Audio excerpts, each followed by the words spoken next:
But we're also very honoured to have Philip Wells with us, who is known as the fire poet. And he does a lot of work with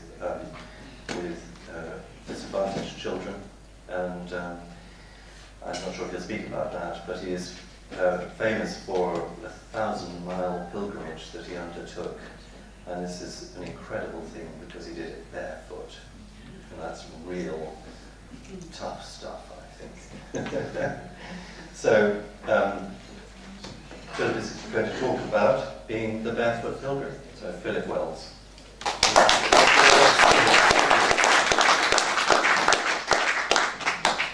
Well, thank you very much. It's great to be here amongst such warm-hearted people. And in Wiltshire as well, the cathedral of the land, as far as I'm concerned. Avebury is my favourite place in the world, where I feel most at home. And reminds phrase from Jay's poetry, time to come home. So I've always wanted to live here, actually, but my wife's sort of quite keen on West London, so it hasn't happened yet, but I'm sort of working on it. But I really enjoyed the speakers this morning and the idea of a new Camino and a walk for peace with pilgrims walking together. This is absolutely right up my street because I think we all need to gather together and do this together and go into schools and take schools one at a time on these pilgrimages because our land is so sacred and so precious, and it took me so long to discover just how precious and sacred it was. And I'm so grateful to have discovered it later in life. I was actually born in Washington, D.C., travelled around a lot, so I'm kind of slightly dissociated from my roots to an extent, but I feel as I'm discovering them later in life, and I'm so grateful for it. Again, the idea of coming back to your breath, that we're all born a few pints under par.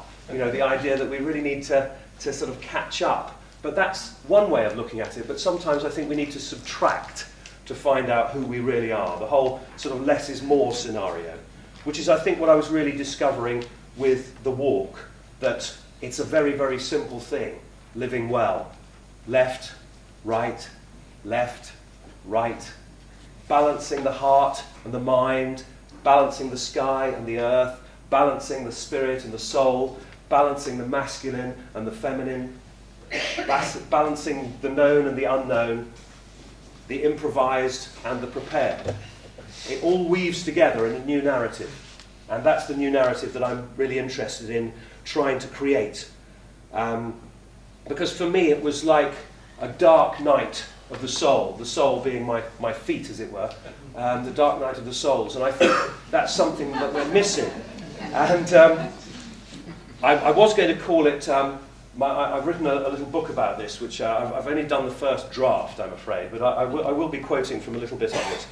But I was going to call it Soul by Soul, because I kept thinking of I Vow to Thee, My Country, as I was walking along.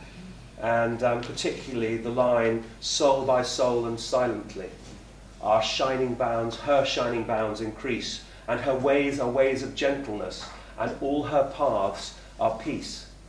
And for me, that's the sacred feminine, the holy sacred feminine. The Holy Ghost is feminine. I spent the night in Canterbury Cathedral and met her in the morning through the lights, through the stained glass. And I was writing an opera about Becket and his death there when he was killed by Henry II. And I think that the whole idea of peace is absolutely critical to where we are right now, as we have a climate march today, as we have Blake's birthday yesterday, as we have Advent Sunday right here and right now. And I think if we can combine all those and all those fathers and mothers that we saw on the maps, if we can try and weave this new narrative that I'm yearning to appear in the next few moments, it would be very exciting, wouldn't it? So I'm hoping it's all going to come together somehow. But that idea of a walk for peace, this is really what I wanted to do with the walk. And Saint Francis was my inspiration, and his word that he always used to use was pace, peace.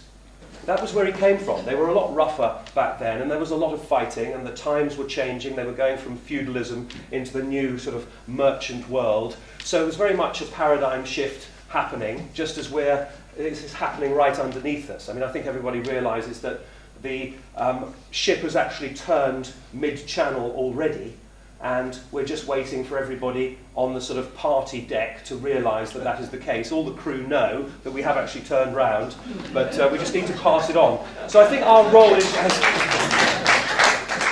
is as communicators as well, and I think what we do here is incredibly important. I'm very excited to meet everyone here, but I think we have to be a little bit bold and just put our hand up and wave that flag and say what it is about our landscape that is so magnificent. Because there is something hidden there that connects paganism to Christianity. It connects the really old past, and we're going back, 15,000 BC, to really who we are today. This sense of descending into the dark, with our dark descending rites and our sense of the unknown, and re-emerging as new people, as cultured people, as people who have embodied myth, as people who have become poets and singers and celebrants. And I'm very interested, more than interested, fascinated by Egypt, and the fact that the Egyptians always used to slightly criticise the Greeks, because the Greeks they saw as chatterers, that they didn't really understand the nature of language. And I would say that Jay, as a poet, will understand me when I say it's the musical nature of language that allows the brains to be woven together and the corpus callosum to light up like a lightning bridge, and for everyone to start really understanding each other. And the map that I use with profoundly disabled children and autistic children when we're together is that I have to create a space with the nature of my voice and the sound of the drum, and basically the one light is posited simply by saying there's something bigger than us in this room. I could feel it in your breath. There's something much bigger than all of us. And we need to posit that. And sometimes you don't have to get into religious terms. You just say above, stars, the more. It can be anything. And as soon as that is posited, and everyone has that stillness that we all felt there with that little silence, then we realise that we're in a space. We're in a transparent space, and we can feel each other, and we can connect with each other, and there's no walls between us. That fourth wall that you have in drama is broken through. You're talking to the rhapsode, you're going back before drama now, you're going back to the Egyptians, you're going back to language having its own musicality inherent within it and telling truth simply through its sound. So there's a sense in this presence in the room that all the colours that are split in the prism have something going for them. You have all seen today the variety of our speakers. They're all coming from different angles. We all really need to come from our own special heart angle, our spiritual angle. And then you suddenly realise that indigo and green are not talking two different languages. They can totally communicate with each other when they are under the one light, the unifying light, as Goethe saw it. Newton was too happy looking from a great height, and he just saw the pattern. Goethe went straight through the colours. He walked through the indigo to find the path of the infinite white. And when everyone comes along with their little indigo paint pots and their green pots and their red pots and their blue pots, and they meet in this infinite white space that is as large as the multiverse. Of course, cosmology now believes in an infinitely expanding universe. And when you find this white light, you can do with your paint pot what you like. You can mix it up and it almost looks as beautiful as a sunset. So nature's already doing this incredible work right here before us, and we need to alert our children and our neighbours to the beauty of what is right here beside us. We don't need to know the vastness of the universe to know the beauty of the underbelly of a grasshopper. Little grasshoppers jumping out of the thorns on the top of Mount Sebastião above Assisi when I went to see Saint Francis and to relate to his spirit. Mainly because I was sent by the Dean of Canterbury, who'd already got me doing this opera about Beckett, which was extremely moving and powerful and involved lots of children. But that grasshopper had this beautiful red underbelly. And what looked like a little grey man in a little grey world was actually a shaman. And he was covered with bird wings and feathers, and he was like the ancient Irish poet called the Filly, And I suddenly thought, Philly? My name's Philip. Perhaps there's a connection there. Not sure. But I do find these little connections interesting. But when I went to the top of Mount Sebastian on my own, I was, as I say, sent by the dean, and he didn't really know, I don't think, exactly what he was doing. He just knows that God works in places. He will allow you to go to special places in the cathedral and just let them speak for themselves, just like that time when he let me stay there the whole night. It was an incredible experience. So this time he sent me off to Assisi, and I very much took it seriously. And when I was up on Mount Sebastian and I saw that flash of red and the grasshopper and I felt the thorns, and I suddenly looked up and the sun was shining and I could see the top of the mountain and a huge 20-foot wooden cross and 3 donkeys beneath it, I felt that I'd walked into the Bible. I felt that I'd walked into one of Ignatius Loyola's Jesuit exercises. Loyola also went barefoot, as did Isaiah for 3 years, but he went naked as well, and I wasn't going to go that far. But also George Fox of the Quakers went barefoot. Saint Francis and Saint Clare. Saint Clare was a real rock behind him. Don't just think Saint Francis did it on his own. She was the one with the real power of prayer. She was incredibly giving. She had her own... the poor Clares were named after her. She stayed on for another 40 years after he died. She was the real rock, just doesn't get enough credit. But she was the first woman to have a rule named after her in Europe. So... what was it about Francis that was so extraordinary? I really felt out of my depth, to be perfectly honest with you. He was so tough, used a stone for a pillow, and I just thought, this guy's out of my league. He was very interested in the simplicity of children and nature. Nature I really understood. Children I was just getting into teaching. And I thought, this guy, he must have been so tough. So I did feel there was a bit of a void, because I'm not really an ascetic sort of chap. I like my drink, and I've never been particularly well behaved, and I thought, this guy's completely out of my league. And to some extent, I feel that he still is. I can't be like St. Francis, but I feel as I can relate to what he was doing. And I think we have to be very individual about the way we approach our journeys. But my goodness me, did he teach me a lot. Because when I saw the donkeys and I saw the wooden cross, I had to take off my shoes. This is holy ground. Take off your shoes. It's just, I am that I am. You know what is happening. You just have to take off your shoes. It's not a mental construct. It's just a fact, And that's a wonderful moment. There's grasshoppers, there's thorns, and you just think, I'm really being stupid. Luckily, no one is watching for me to be seen to be incredibly stupid. But I walked with that tenderness that only barefoot can give you, with Mother Nature as your own personal reflexologist. Every footstep completely different. And you discover the rhythm of left and right and in between. And you feel childlike and innocent and perfect once again. I recommend barefoot walking to absolutely anybody here. And I just walked towards the cross, and there was a little stone there, and I saw the mother donkey, and she was just sitting there, but I did notice her teeth looked incredibly sharp. And I thought, strange thought, and I still haven't worked out where this thought came from, but you could just go with these things, don't you?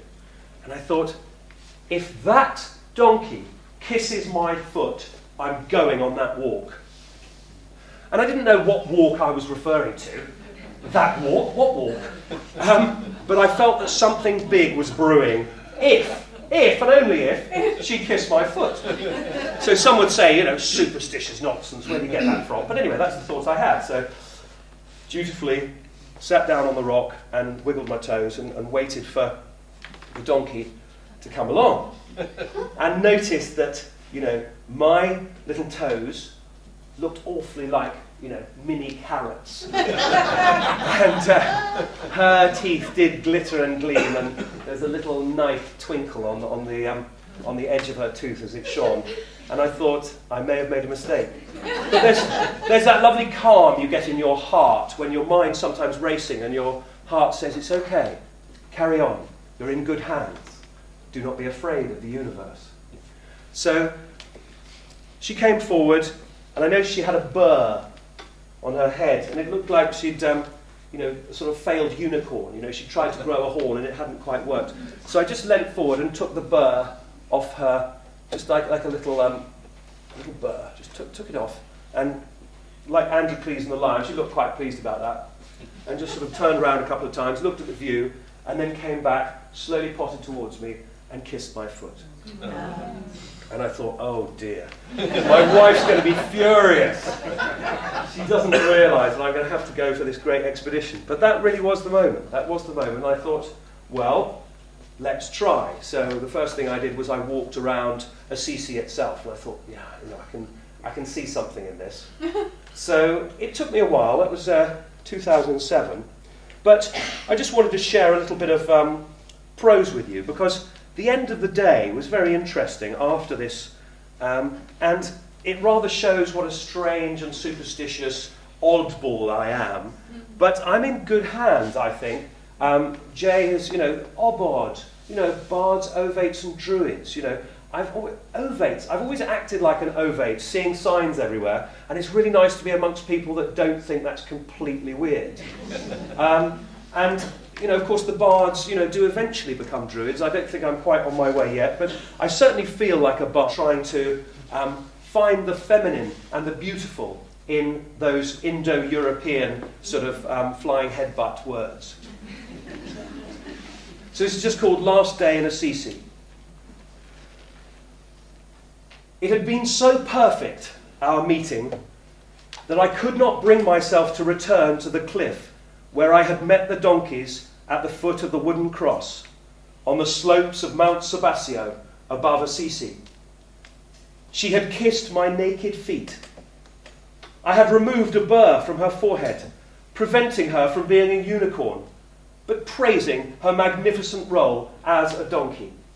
I called her every name, in my rapt wonder at the moment and its majesty.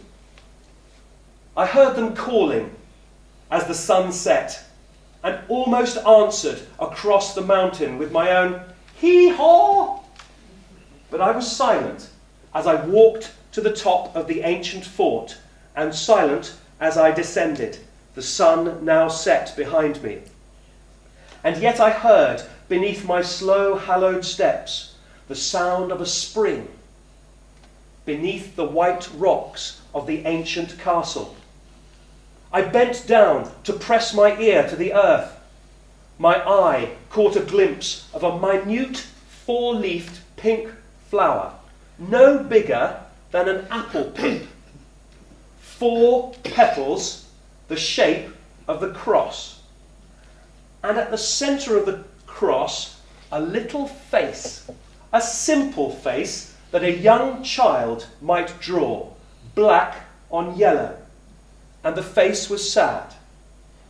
It seemed to me at that moment that the face was sad because all the beautiful, delicate things of nature were being crucified.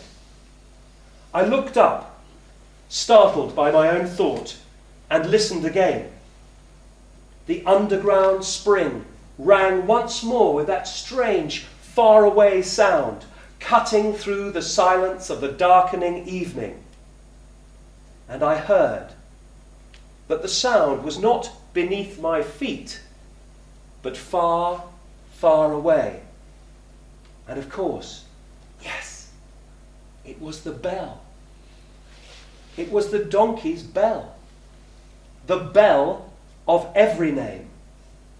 The bell that sounded so much like the hidden trickle of a spring. The bell from the mountain across the valley, tolling the end of a momentous day, ringing in a better time, a time of delicacy and listening and astonishing purpose.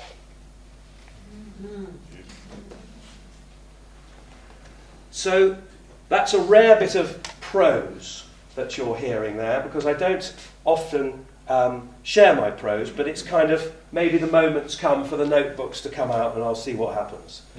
But I normally do poetry, and one of the poems that I did at Assisi was kind of a bardic manifesto. Now, manifesto doesn't sound quite right, but anyway, it's very bardic, and I still think that it applies to everyone here. And it's just all about us, really. It's just called We Have Come.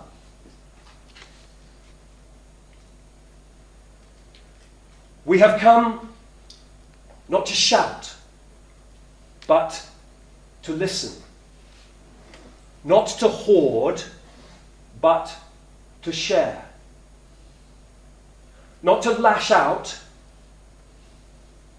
but to calm. Not to cover up, but to lay bare. We have come not to suffocate, but to touch. Not to dictate, but to understand. Not to hold back, but to unleash. Not to shrink, but to expand. We have come not to shadow, but to colour. Not to conquer, but to embrace. Not for ourselves, but for the other. Not to silence, but to give voice.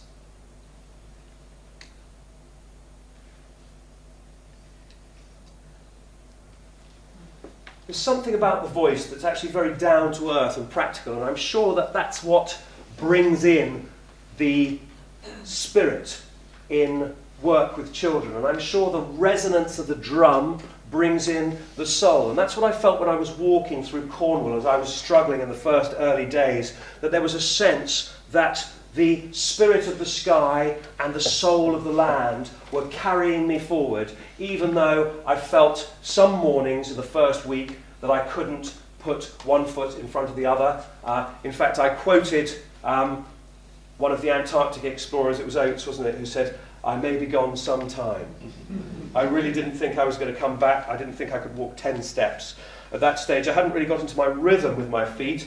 The rhythm I discovered after about 470 miles was that you need to put up your feet like a legionnaire, which I discovered thanks to Aidan Dunn quite early on. The other one was to bathe in cool water, and the other one was just to put some oil on so that they could just breathe. Those three, the last 500 miles, were absolutely effortless, and I ended up with feet that were in better shape than I started. I had new arches, new muscles on my thighs, and a beautiful tan on my feet.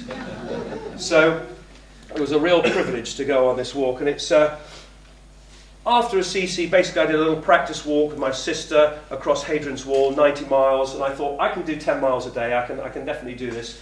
And my sister stopped me from bragging, which was quite important, because you don't want to see walking as a sport. Suddenly it becomes trekking, and I'm harder than Saint Francis, and that's not really ideal. My sister sped by me anyway. She came in shoes and said, "I'm bored waiting for you, you're so slow," and then sped past me barefoot. And she did 80 miles of it herself. So she just showed, actually, you're not particularly good at this, just to let you know. So that was quite helpful, keeping me down to earth. But a lot of the enthusing for it, why was it 1,000 miles? Simply that Lao Tzu quote, "The journey of 1,000 miles begins with a single step."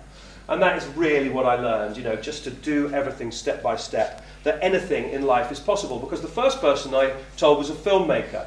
And I said that I was going to walk 1,000 miles barefoot, and she just looked at me with genuine pity and said, "That's impossible." And I thought, thank you so much. No one's ever said that anything I was going to do was impossible. So, of course, it's a man thing. You get very excited when a woman says that something's impossible. And that was genuinely the beginning of an amazing journey. And I still can't quite believe I did it. I supposedly beat the world record. The world record was a German 924 miles, but I discovered a few months ago that actually I put a plaster on, so it doesn't count as an official world record, which is a shame. But that's not why I did it. I only discovered 4 days before I set off that was what was going to happen. And really, this was trying to weave the narrative of the old world with the Christian world, with where we are now. I was trying to show that bardism was important now for the poets, will be important for bringing a new Europe together that is much more interracial, ultimately. As you can see, we've been moving around since year zero anyway. And we have to cut. This is a massive shift in our whole understanding. And if it's not love, it ain't going to work. So we've really got to, and it's got to be creative as well. We've got to get very creative. So I'm just going to land at the Minack Theatre, which is, you've got the sea behind you with the Minack Theatre. It's Porthcurno in Cornwall. I'm struggling after the second day. I've got a couple of cuts, which I didn't get on Hadrian's Wall, and I'm actually quite worried. But by the time we had a little swim in the sea before we went up, and went up the steps, and you just overlook the Cornish Sea, and it's a perfect setting for the Tempest. It's a wonderful theatre that was built by one woman with help from a labourer, a gardener, and it was just that little vision of something that you can do, that a person can do to make a difference. Just start with your, clawing, little. I'm going to put a little seat in here so I can, and then suddenly, should we have 2 seats, 3 seats, and then suddenly it's a theatre and everyone's overlooking this great land. And it's something that I celebrate in a rather strange poem, but I think I want to share it with you because it's an idea of this new narrative I want to be part of weaving. I think we're going to weave it together. But it's a sense that we're reinventing language. That, yes, we have got murdering Indo-European ancestors, but our mothers teach us language. We need women to be a fundamental part of this new Jerusalem that we're going to create. It's not going to work without the sensitivity, the insight, and the intuition of women. And as I say, if the Holy Spirit is feminine, then suddenly Christianity doesn't seem quite so stupid. It is definitely, patriarchal, but you've got father, mother, son, stroke daughter. When I saw the figure of the crucifix on the altar at Canterbury Cathedral at 3 in the morning when I was there on my own, it's a very feminine Christ. Someone put it there very deliberately. It's a very, very feminine Christ. Quite extraordinary. Really, I wasn't supposed to be there, but I saw it. I thought, hang on, is that supposed to be there? It's the Mother Church of Christendom. It's a very powerful place. I think we can heal our land with what we have. We don't need to fundamentally change everything and throw away the baby with the bathwater. I think we've got it all here. We've got it in Shakespeare. We've got it in rap. We can mix it all together. So this is a little poem that is in the style of John of Gaunt's speech in Richard II. And it's on St. George's Day, but also St. George's Day is Shakespeare Day, 23rd of April, the second day of my walk. And I was thinking, why isn't there more about Shakespeare? So this is Shakespeare, but a modern approach to where we're at. I'm proud to admit. Gosh, aren't you proud to be Bobby Charlton, Minnie Cooper, Monty Python? To be alive in this green and pleasant mad mix of Wayne Rooney, Lewis Hamilton, Amir Khan, Leaves on the Line, Stonehenge, G-Type, Jaguars, Marmite, The Clash, this Michael, or Wilfred Owen, Johnny Rotten, Camilla, Charlie, Paul McCartney, Barmy Army, Ode to a Nightingale. Vindaloo, Eco Warriors, Dizzy Rascal, Vivian Westwood, Darwin, Shelley, Newton, Wembley, Creative and Financial, Bobby Moore of the Globe. Oh, the Real Ale, Tiny Temper, Wimbledon Hughes, Ted Hughes, the Great Bards, Wellard, Vinnie Jones, the Rolling Stones, Avebury. Middle Order Batting Collapse, Bohemian Rhapsody Chaps, Page 3, Rolling Hills, Satanic Mills, Last of the Summer Wine. I may be gone some time. Reach for the sky, you are the weakest link, goodbye. Poor old Toad, Wrong Kind of Snow, Quiet, Desperation, Help Me Out-O, Corporation 713 to Waterloo Station of it all, this realm of cotton chips, Mr. Bean, Jonathan Watts, Walls Ice Cream, Marquee Weddings, The Beano, Bluebells, Church Bells, 180, Swing Low, Sweet Chariots of Fire. It's the taking part. It's the taking apart. Goodness gracious me. BBC, OBE, 3 lambs on a shirt, Strawberry Fields, Forever, Transient Trance, Rave, Techno, Train Spotting, Welcome to the House of Fun, and the drugs don't work. Tally-ho, Delalio, or Kate Moss, Bros, Bex, and Posh, who gives a toss? But the wonderful thing about Tiggers is magic roundabout hedgerows and chainsaws, Brixton riots, Teletubbies, the jam, ordering organic cucumbers on the internet. Camelot became a lottery, but the winner is the grace of Stephen Lawrence's mum. and Dad's Army, The Dark Side of the Mooning Out of Cars, Gary Newman, The Numinous. Imagine all the people living life beyond national identity. The you and me connected beyond national identity. Well, everybody needs a bosom for a pillow. The all admitted, no exclusions of you and me watching those feet in ancient times walk upon England's mountains green, or silver in the lake, Excalibur, and Arthur, whose hand takes the thorn like a sword from your heart. Round table, fresh start. To be or not to be the example of nations. Defenders of faith always look on the bright side of chaos, order, duality, unity, order, butterfly wing beat of the individual gesture. Why leave that candle unlit? Left, right, middle path, sprinting along the fence to the golden city, egg, sperm, miracle of life. You may say, I'm a dreamer. Milton, Blake, Wills and Kate, J. Ramsey, Penny Billington, so I'm not the only one. And aren't you proud to be the power of you and me? Nor shall our swords sleep in our hands, alive in the living word of the here and now, the beat of the burning heart, blazing once more in the deep as the lightning seeds burst and scatter a bright new hope in this happy mixed breed of emerging gods, awaking new inspired at last upon this precious earth, this blossoming realm, this wild and holy rose garden of an island, this England.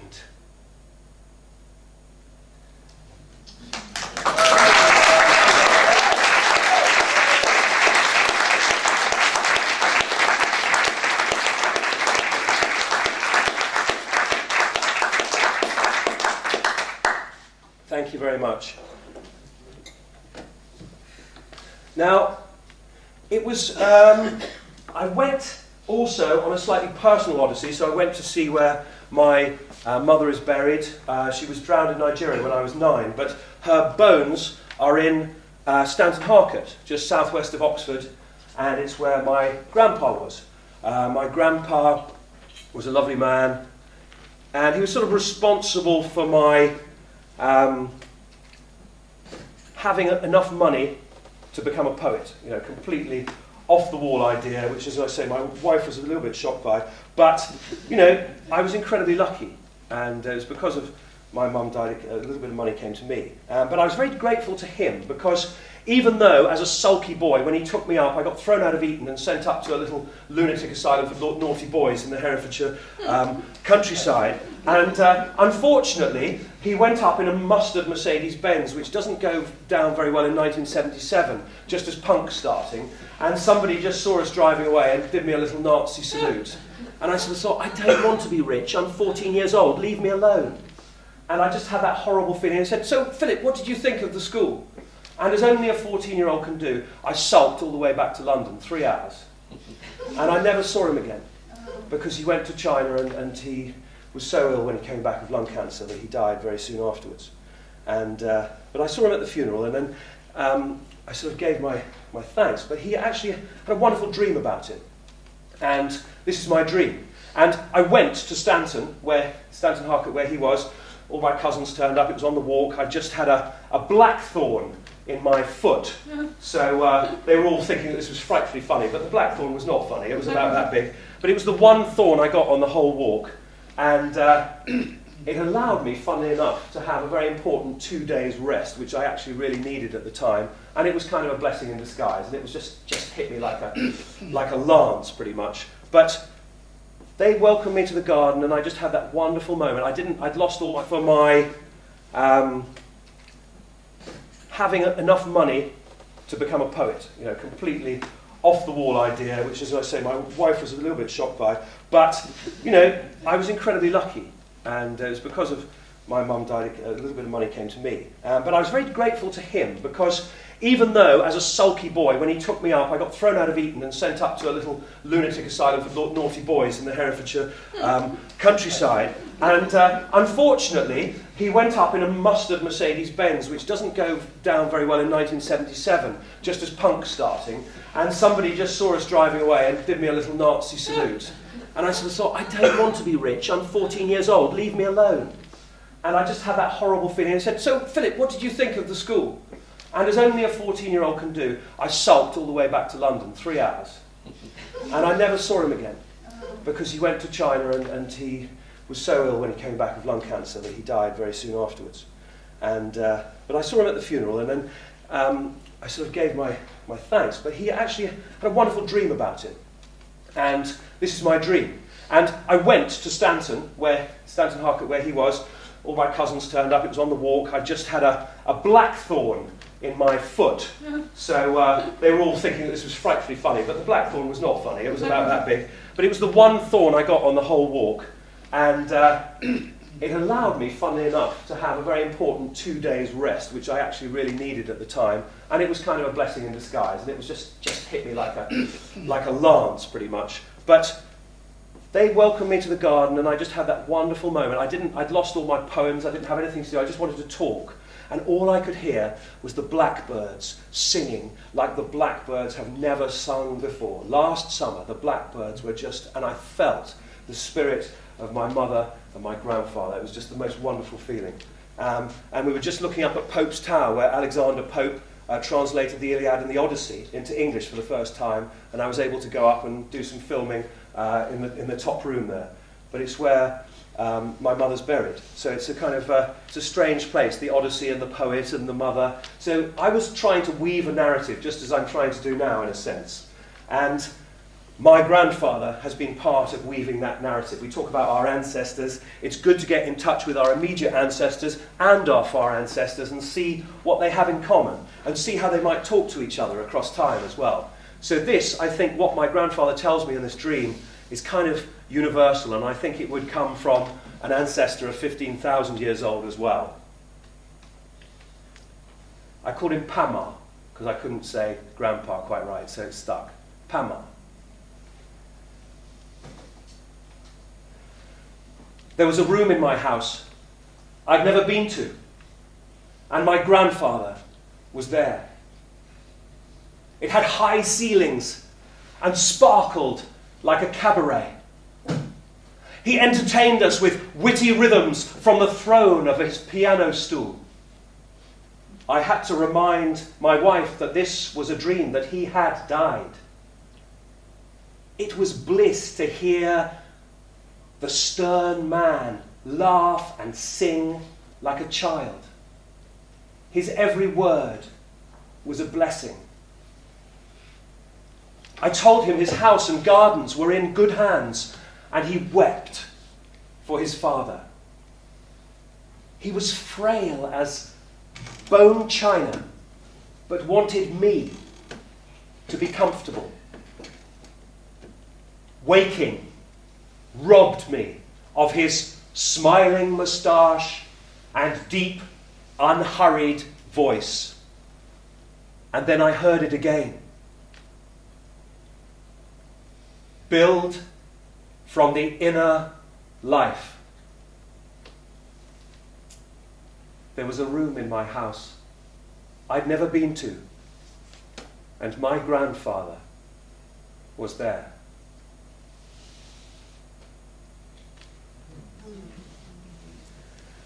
So it was wonderful to feel his presence on this walk. And as one of we went to schools on the way. We went to 11 schools on the way, which I was very proud of. We managed to get there every time. I had a lady with me, a lovely 23-year-old blonde called Else, who luckily did not distract me. She was tough as nails and just wasn't interested unless I was being completely heroic and just getting on with it and not complaining. So that was actually very, very helpful, and she was doing the filming, and it worked out extremely well. But she was always sort of inspiring me and just helping me to get to all these schools on time. And my favourite question that one of the children asked was, think about the diplomacy of this, aged 9, I think he was, his name was Dylan. And he just said, do your family think you're mad? Well, that's such a sweet way of asking. Well, some do and some don't. That's a very good question. Most of them thought I was mad to start with, but now I've been 600 miles, they're having another thought and thinking I'm doing quite well, because by that stage I think I'd raised about £19,000 for the 3 charities I was walking for, which was Ocean Stars in Sri Lanka, Global Friends, which is Born Free's people programme, and the Consortium for Street Children, of which there are 100 million. So the idea was that we called it the Barefoot Billion. And we were tweeting all over the place, and suddenly, actually, Twitter was quite useful for me. I sent out little tweets, and they sort of went around the world. And before I knew it, one little meeting with one lady by Betjeman's statue. She was actually a lady that I'd worked with at Canterbury Cathedral, and got on very, very well with. I thought, we're going to work again someday. And sure enough, we worked together, and she made sure that my walk, rather than being an isolated sort of madman's attempt at sort of immortality or poetry or something, wasn't quite sure, but this suddenly became the meaning of the walk. And I was being told that money was coming in from here, there and everywhere. John Major gave me £1,000. Pound a mile, I think, pound a mile. And I thought that was incredibly supportive. So we ended up with £23,000 and 80 countries involved in walking on behalf of the billion children who don't go to school. And it is still going on, and we're setting up a special charity separate to the other three charities to carry the whole work on. But I've got some Cornish tweets here, which I thought was quite interesting just because they're so immediate. And I did use my phone a little bit on the walk when I could get a signal. It was such a strange thing, but I felt as though I was connected with not just the land, but also the whole of the human race, if that sounds pretentious, but it was true. Just a little tweet with me, lots of selfies, sadly, not very exciting, but believe you me, the sea behind was good. It was just like, I am heading north now to Merlin's lair and Arthur's seat, and all of England's story is whispered at my feet. Bowcastle, Tintagel, Glastonbury, the Sleeping Lord. It was just the most magnificent thing. I'm so pleased that Catherine's thinking of setting up the Camino Way in England. How exciting is that? It's so important for all of us to know how spectacular this is. Jay, you were talking about St Ives. There's a little one of my bare feet. Again, selfies of feet got a little bit dull, but never mind. They were full of sand, and I was in genuine pain. I'd gone round the head, and why I started in Cornwall, I have no idea. It really was a baptism of fire. As I was walking through St Ives, I felt I'd lived 1,000 lives. Every step became a life, and every stone emitted light. And a Cornish thought, and the soul here is first used as foot sole, and the second soul is wherever that soul is, it's everywhere, isn't it? The imprint of a soul, you could see it on the estuary mud, just the print of my foot. The imprint of a soul is fleeting, but a long journey under a living sky chisels song onto the granite of the soul. So I suddenly thought that Twitter was quite interesting after that, because it was making me write very succinct versions of what I was feeling. And I saw poets on the way. I saw sort of Betjeman, I saw Kipling, I met with Shelley and Coleridge, and there were so many places. In fact, I went by Combe Martin, and apparently the landlord there is going to have one of the rooms after me. Hardy, Armitage, Wells. Sort of charge to our generation is that we must do something about poverty with children. And as soon as you get into poverty, it becomes absolutely fascinating, and you realise that it's a lot to do with our poverty of imagination in not connecting with children from every country. It's never, we're going to help with your poverty. You realise that you are impoverished yourself. You realise you've lost your dance and your soul and your poem. Why aren't we like them? Is often the way we feel when we meet children with less, who have more spirit, more connecting them. They feel happier than we are. So what's going on there? So this is just a reminder that little things create big things. And it's just called Be the Step. Be the gift. Be the solution. Be the shift. Be resolution. Be the difference. Be the deep. Be the small step and the giant leap. Be a human. Be humankind. Less fast forward, more unwind. This is your time, time for the taking. Believe in your soul and its wide awakening. Be bold and barefoot. Be meek and mild. Be compassion. Be that child. Be a beacon. Be at peace. Be like Mandela after his release. Be the miracle. Be the proof. Be the justice. Be the truth.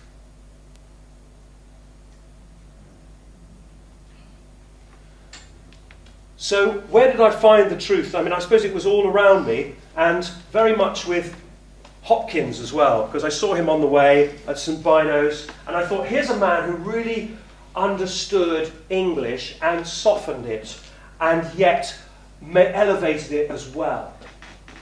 He created this wonderful Welsh Singhaneth, as it is called, in a beautiful form, and he sort of mixed, if you like, the Celt and the Roman, the masculine and the feminine. He blended, he wove the narrative.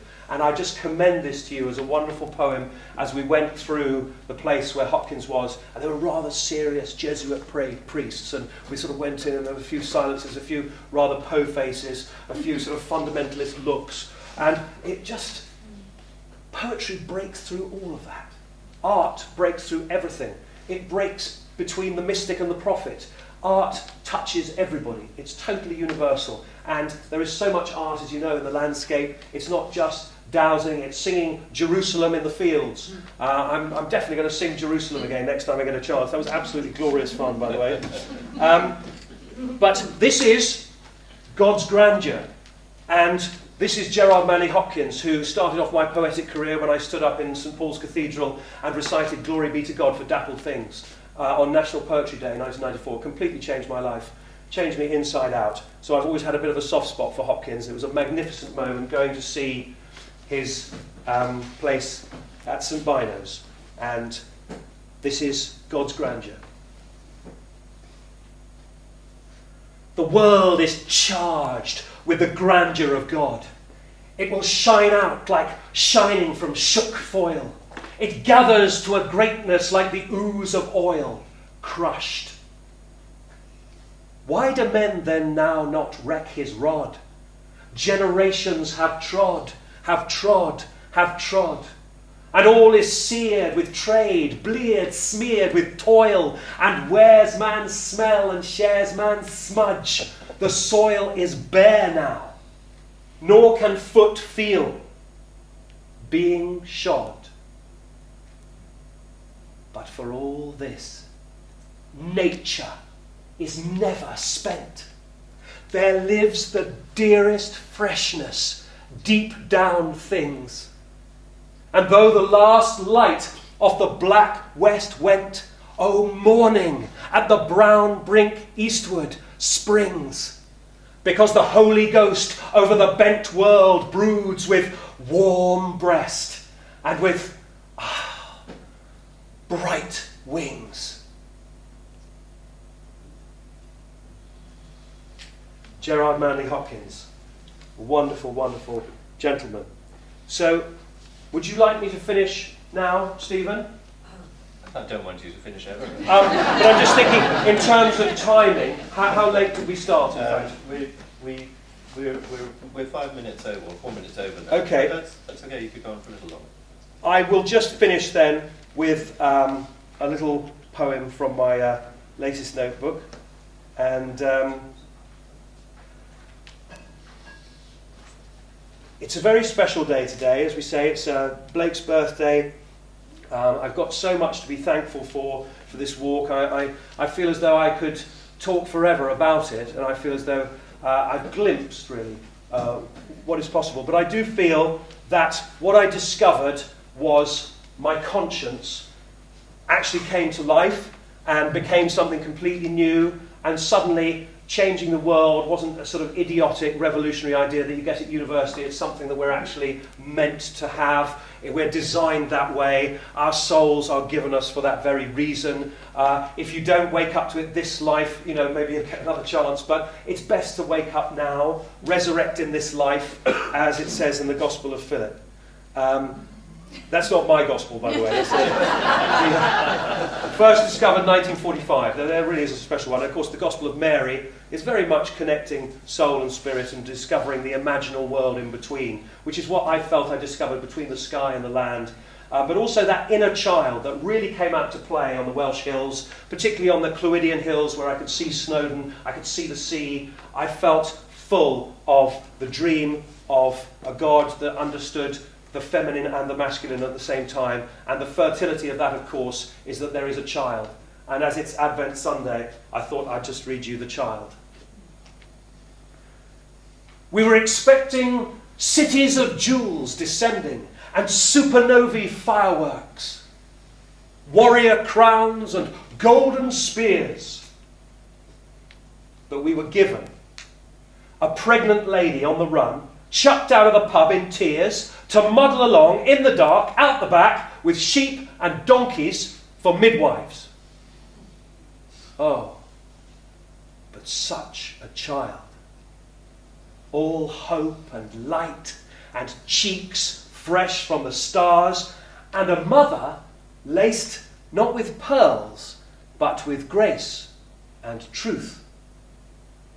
We were given a child, like every one of us, hidden in the dark, out the back, like a refugee.